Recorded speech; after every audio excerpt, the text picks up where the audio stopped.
kind of a combination historical tour and also discussing the plant materials that are here.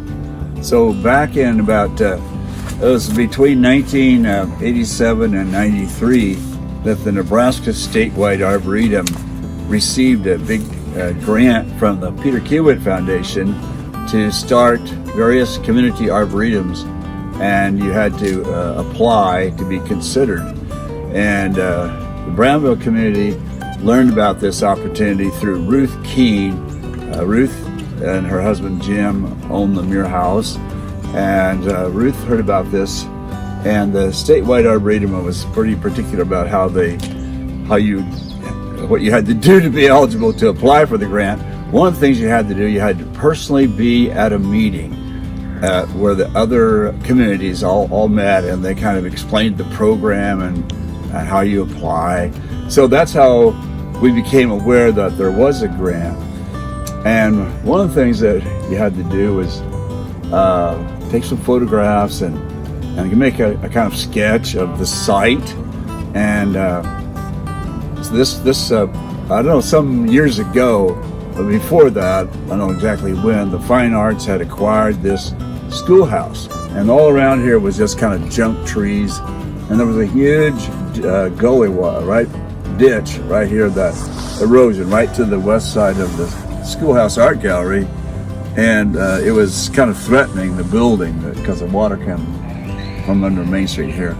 So it was decided to do a lot of work to change the course of that little waterway there, and they decided to let's make the arboretum around this area, which the Fine Arts already owned the land. The Arboretum, statewide Arboretum, after we got into it a ways, they came down and they met with some people from Fine Arts and some other just Brownville community people.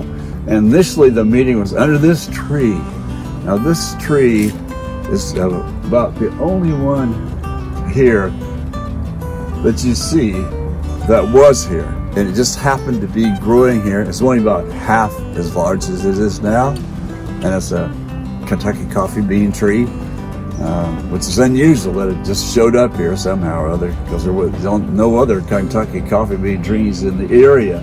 So we met there, and but what is interesting, this is like the genesis of the whole thing, this tree right here. And Justin Everson, who works for the statewide arboretum, still does.